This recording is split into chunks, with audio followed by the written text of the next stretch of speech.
Tabirli kanalının dijital atlasına hoş geldiniz. Bakın, gözlerinizi kapatın ve elinizde 15. yüzyıldan kalma son derece tuhaf bir kitap tuttuğunuzu hayal edin.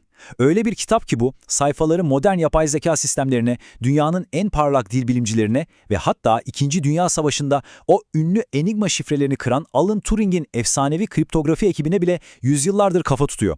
Yeryüzündeki en zeki beyinler ve süper bilgisayarlar bu sayfalar karşısında resmen çaresiz kalıyor. Bu görsel incelememizde sıradan bir tarihi belgenin çok ötesine geçiyoruz ve insanlık tarihinin belki de en inatçı, en mistik sırrını masaya yatırıyoruz. Voynich el yazmasını. Ya size dünyadaki tüm dillere meydan okuyan bir kitap var desem, Voynich el yazması sadece garip bitki çizimlerinin bir araya getirildiği bir ortaçağ karalama defteri falan değil. O, tamamen okulamaz durumda olan ancak kusursuz bir dil yapısına sahip gerçek bir bilmece. Yıllarca bu kitabı inceleyen dil bilimciler, kelimelerin dizilişinde, paragrafların akışında muazzam bir ritim ve dil bilgisi kuralı buluyorlar. Her şey mükemmel ama gelin görün ki tek bir kelimenin bile ne anlama geldiğini çözemiyorlar. Tarihsel gerçeklerle mistik olasılıklar arasındaki o incecik çizgide duruyor bu kitap. İçindeki her bir sembol sanki bize bildiğimiz dünyanın ötesinden bir şeyler anlatmaya çalışıyor gibi. Peki ama bu dili konuşan tek bir kişi bile yoksa bu mesaj kime ve ne anlatmak için yazıldı? Birinci bölümümüz Keşif ve Tarihsel Kökenler. Şimdi bu kitabın zamanda yaptığı o garip yolculuğa bir bakalım. Karbon tarihleme yöntemi sayesinde bu yazmanın Rönesans'ın kalbinin attığı 1404 ile 1438 yılları arasında yazıldığını kesin olarak biliyoruz. Sayfa yapısı, mürekkebi hepsi tam o döneme ait. Sonrasında 1500'lerin sonuna doğru simyaya ve okültizme kafayı takmış olan Kutsal Roma İmparatoru II. Rudolf'un eline geçiyor. Rudolf, bu gizemli esere sahip olmak için o dönemin küçük bir serveti sayılan 600 altın duka ödüyor. Ve en nihayetinde gizli kütüphanelerde yüzyıllarca süren bir uykunun ardından 1912 yılında Amerikalı kitap koleksiyoncusu Wilfred Voynich tarafından İtalya'daki eski bir Cezvit Koleji'nde yeniden gün yüzüne çıkarılıyor. Düşünsenize, sadece kitabın elden ele dolaşma hikayesi bile başlı başına bir film konusu.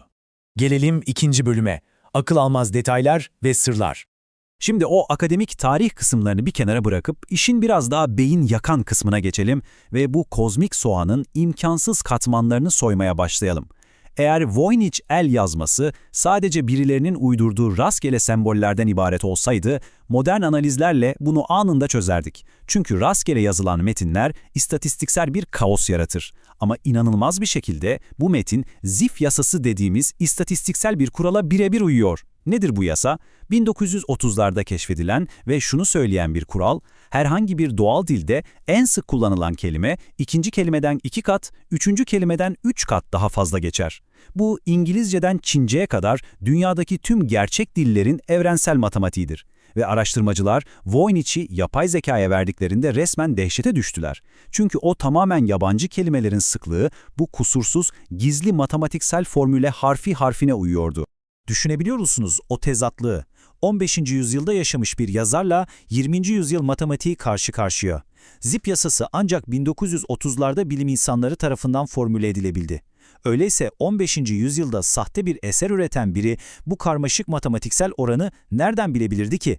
Dahası binlerce kelimeyi bu muazzam nizama göre elinde bir bilgisayar bile olmadan beyniyle nasıl uydurabilirdi? İnsan beyni için bunu bilinçli olarak taklit etmek adeta imkansızdır.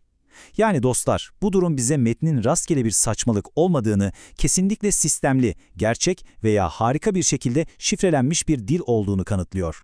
Sayfaları çevirmeye devam ettikçe karşımıza çıkan detaylar kitabı sıradan bir botanik kitabı olmaktan tamamen çıkarıyor. Metni geçtim, çizimler bile bir o kadar sarsıcı.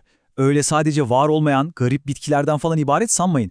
Derinleri indikçe John Dee'nin melek dili bağlantısı, devasa katlanabilir astral haritalar ve insan anatomisiyle birleşen o tuhaf balneolojik sıvı tüpleri çıkıyor karşımıza. Hadi bunları tek tek inceleyelim çünkü gerçekten çok ilginç. İlk olarak şu John Dee olayına bir bakalım. Tabirli takipçileri bu tarz konuları iyi bilir. Tarihsel kayıtlara göre kitabı İmparator Rudolf'a satan kişi büyük ihtimalle John Dee'nin ta kendisiydi. Dee sıradan biri değildi. Kraliçe 1. Elizabeth'in baş astroloğu, tam bir matematik dehası ve önemli bir okültistti. Hayatının ciddi bir kısmını meleklerle iletişim kurduğuna inandığı Enochian adını verdiği o özel dili geliştirmeye adamıştı. Voynich'in bu esrarengiz dilinin D gibi üst düzey bir simyacının elinden geçmiş olması bize bunun basit bir dolandırıcılık olmadığını fısıldıyor. Tam aksine belki de yüksek varlıklardan kanallanmış kozmik bir bilgi veya çok katmanlı kutsal bir şifre olma ihtimalini fena halde güçlendiriyor. 9. Evet, kitabın tam ortasında dışa doğru katlanarak açılan ve tam 6 sayfa büyüklüğünde devasa bir harita var. Ve bu haritada birbirine köprüler, geçitler, kaleler ve yıldız kümeleriyle bağlanan tam 9 dev dairesel rozet bulunuyor. Sanki gökyüzünden bakılmış fantastik bir diyar gibi. Şimdi size soruyorum, bu sadece Orta Çağ İtalya'sındaki eski bir kalenin planı mı? Yoksa kaybolan kıta Atlantis'in mi haritası? Veya spiritüel araştırmacıların çokça iddia ettiği gibi astral seyahatle ulaşılan üst boyutların, ruhsal alemlerin çok boyutlu bir kozmik haritasına mı bakıyoruz? Haritayı geçip de kitabın o en tuhaf bölümüne, yani balneolojik denilen havuzlar bölümüne geldiğimizde olaylar iyice çığırından çıkıyor.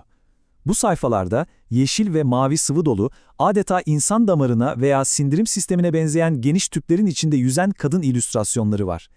İlk bakışta fantastik bir hamam falan gibi görünse de çizimler insan vücudundaki enerji meridyenlerine, simyasal dönüşüm süreçlerine inanılmaz derecede benziyor. Hatta çizilen bazı bitki kökleri ve damar yapıları bugün elektron mikroskoplarıyla ancak görebildiğimiz hücresel kesitlere o kadar benziyor ki insan sormadan edemiyor. Bu yazar 15. yüzyılda mikroskobik bir vizyona mı sahipti yoksa dünya dışı bir biyoloji bilgisini mi resmediyordu? 3. bölümümüz efsaneler, teoriler ve şifreler. Bu kadar kafa karıştırıcı bilginin ardından bugün araştırmacıların üzerinde durduğu 4 ana teori var. Mistik teori, kitabın kayıp bilgelikleri ve simyasal sırları sakladığını söylerken, kriptografik yaklaşım, bunun aslında dünyevi, askeri veya politik mükemmel bir şifre olduğuna inanıyor. Yapay dil teorisi ise çok ilginç. Yazarın tıpkı günümüzde Yüzüklerin Efendisi'ndeki elf dilleri gibi tamamen sıfırdan kuralları olan sentetik bir dil yarattığına işaret ediyor ki bu 15. yüzyıl için olağanüstü bir zeka demek. Bir de tabii aldatmaca teorisi var. Her şeyin sadece zenginleri soymak için hazırlanmış zekice bir sahtekarlık olduğunu iddia edenler. Ama az önce bahsettiğimiz o kusursuz Zipf yasasını hatırlayınca doğrusu bu ihtimal oldukça zayıflıyor. Asıl mesele tüm bu duyduklarınızdan sonra sizin nerede durduğunuz. Ve 4. son bölümümüz çözülmeyi bekleyen kozmik bilmece. Burası aslında tabirle Atlas'ındaki odak noktamızın da tam kalbi. Bugün modern spiritüel topluluklar bu kitabı kelimesi kelimesine okunup çevrilecek sıradan bir metin gibi görmüyorlar. Tam aksine o anlaşılmaz sembolleri, mikroskobik çizimleri ve esrarengiz havuz illüstrasyonlarını bilinçaltının en derinlerine inmek için titreşimsel bir araç olarak kullanıyorlar. Bir tür meditasyon anahtarı, kozmik evrenle doğrudan bağlantı kurmak için güçlü bir rehber. Belki de kitabın amacı en başından beri kelimelerle veya gramerle konuşmak değildi. Mantığın bittiği yerde sadece hislerle ve frekanslarla konuşmaktı. Kim bilir? Artık sona gelirken sizleri o provokatif düşünceyle baş başa bırakmak istiyorum. Yüzyıllardır en parlak beyinlerin bile çözemediği bu Voynich el yazması sizce tam olarak ne? Geçmişten bize bırakılmış şifreli dünyevi bir uyarı mı? Yüzyıllar öncesinden günümüzün o devasa teknolojilerine meydan okuyan çok zekice kurgulanmış kozmik bir şaka mı? Yoksa hepimizin içindeki yüksek boyutlara, yıldızlara giden o ruhsal harita mı? Karar sizin. Bu görsel incelememize katıldığınız için çok teşekkürler. Spiritüel uyanışınızı derinleştirmek ve evrenin gizemlerini keşfetmeye devam etmek için Tabilli Dijital Atlas'ımızdaki diğer yolculuklarda buluşmayı unutmayın. Görüşmek üzere.